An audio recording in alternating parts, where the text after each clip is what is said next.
Do you know people who just very much don't know what they are feeling most of the time?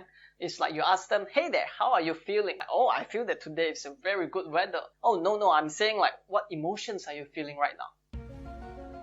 And they don't really know how to answer that. Long story short, it is just that they don't know how to describe what emotions they are feeling most of the time. And a pinnacle example of that is from Star Trek, like Captain Spock. You will answer me.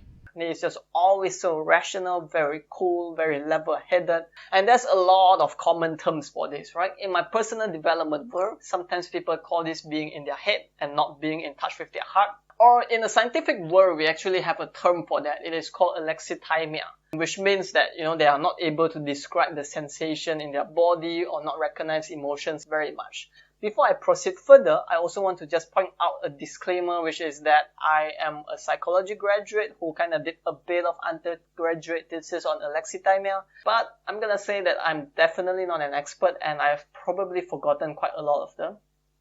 Sorry, Dr. Choi. So yeah, you might want to evaluate and test what works for you. Coming back, so there's typically two thoughts in alexithymia. There are some thoughts about how alexithymia is generally a fixed trait that is inborn from genetics. It is not solvable, but over time there are more researches that shows how alexithymia can actually be something that is shifted. And personally, my workshop experience has pointed to more of the latter experience where I see people shifting from not feeling their emotions to being in touch a lot more. Now, I know while some people say that it is very cool for you to not get affected by your emotion, right? You can stay rational, logical, make very sound decisions. But the problem with numbing your emotions is that if you numb negative emotions like sadness, anger, you are going to numb your emotions that are like your joy as well as your happiness, your gratitude, all these positive emotions, they're going to be numbed together too. And there has been a lot of evidence stating about how numbing emotions causes a lot more problems than benefits. Like one of the most prominent one I can recall is one by Dr. Gabriel Mate. He's a Canadian physician and he wrote numerous accounts about how people who didn't necessarily look at their emotions or sometimes didn't look at the past traumas or these things, it typically manifests into some kind of physical illness and diseases. And a great analogy that I've heard my mentor describe too is that numbing emotions is a bit like, you have a balloon and these negative emotions, they just go into this balloon and you're attempting to push it under the water and you're just holding it and it spends a lot of energy. And personally, my experience too is that I recall there was this period in my life, it was a very stressful period during my business. I just didn't know business that well and I was in a leadership role. I remember feeling so insecure and so much fear about leading that team at that point in time.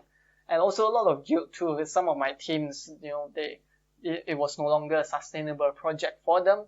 That it was so difficult to think clearly too. Like it clouded my thoughts so much and no matter how much I tried to put these emotions away, it still affected my ability to think clearly and lead. And the final example is that have you known people that, they just kind of stay very calm and rational and suddenly one day it goes like boom, kapow, and then they just explode and yell at people. So that's another example of how when you shove emotions away, they are not exactly addressed, like eventually it will still show up. But with that said, I also hear some of you may say that, oh, wait, I am actually like very happy-go-lucky. I don't get affected by all these things at all. I'm just happy and I kind of put my past in the past.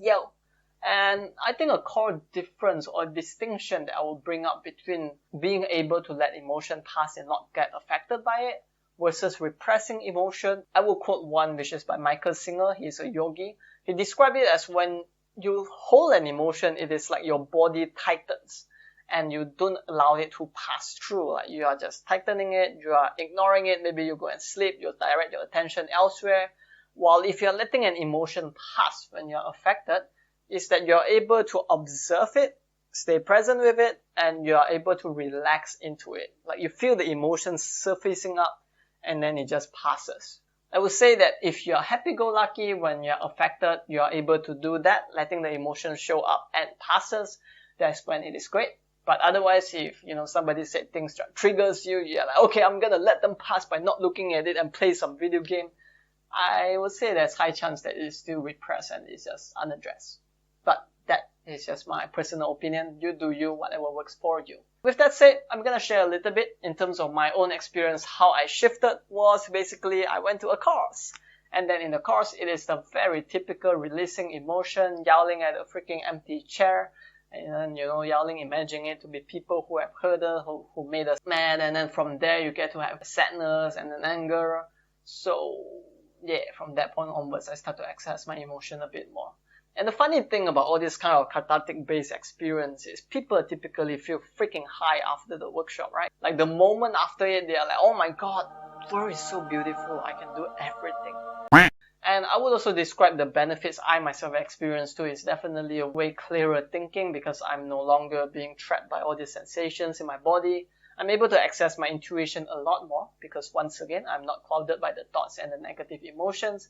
And similarly too, I'm able to experience positive emotions way stronger. Like I feel bliss and joy too in the process. And so with all of this said, before you go and grab an empty chair and start yelling at the innocent chair, I just want to say that it may not be so wise to do some of this work without the support of professionals, but there are some other practices that can be done with yourself. I know a coach who described this to a lot of the top multinational company CEOs, which is that you grab a notebook and then you are gonna have every half an hour, you're gonna write down like what are the sensations you feel in your body. Whether you feel some sensation in your chest, some tingling at your arms. If you can't figure out what you feel at that time, you're just gonna guess what you feel.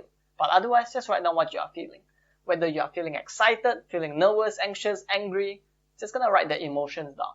And that coach, she has described how just by doing that for 2 weeks time, it has brought so much more awareness in terms of how the person is feeling, and that really helped them to function a lot more effectively. And other kind of practices that I imagine would be very helpful is doing things like meditation, or in Michael Singer's word, every time you feel a negative emotions, instead of like not looking at it, you're gonna relax into that emotion. And also the final thought that I will put forth is that when you start doing this work, it is important to notice and not judge those negative emotions too. Because, very often, for me personally, when I started it, I used to judge them a lot. I'm like, oh my god, why am I feeling sad or angry again? I do all this work already. Then the next thing I do is I'm judging myself for judging myself. It's like, oh my god, you do all this work and you still judge yourself? And then it's just going into a downward spiral cycle. So basically, just don't judge in the first place. So with that said, that's all I would like to share in this video. If you have any questions, feel free to leave them down in the comments below. Otherwise, just let me know what other topics you would like to talk about, and I'll see you next time. Take care.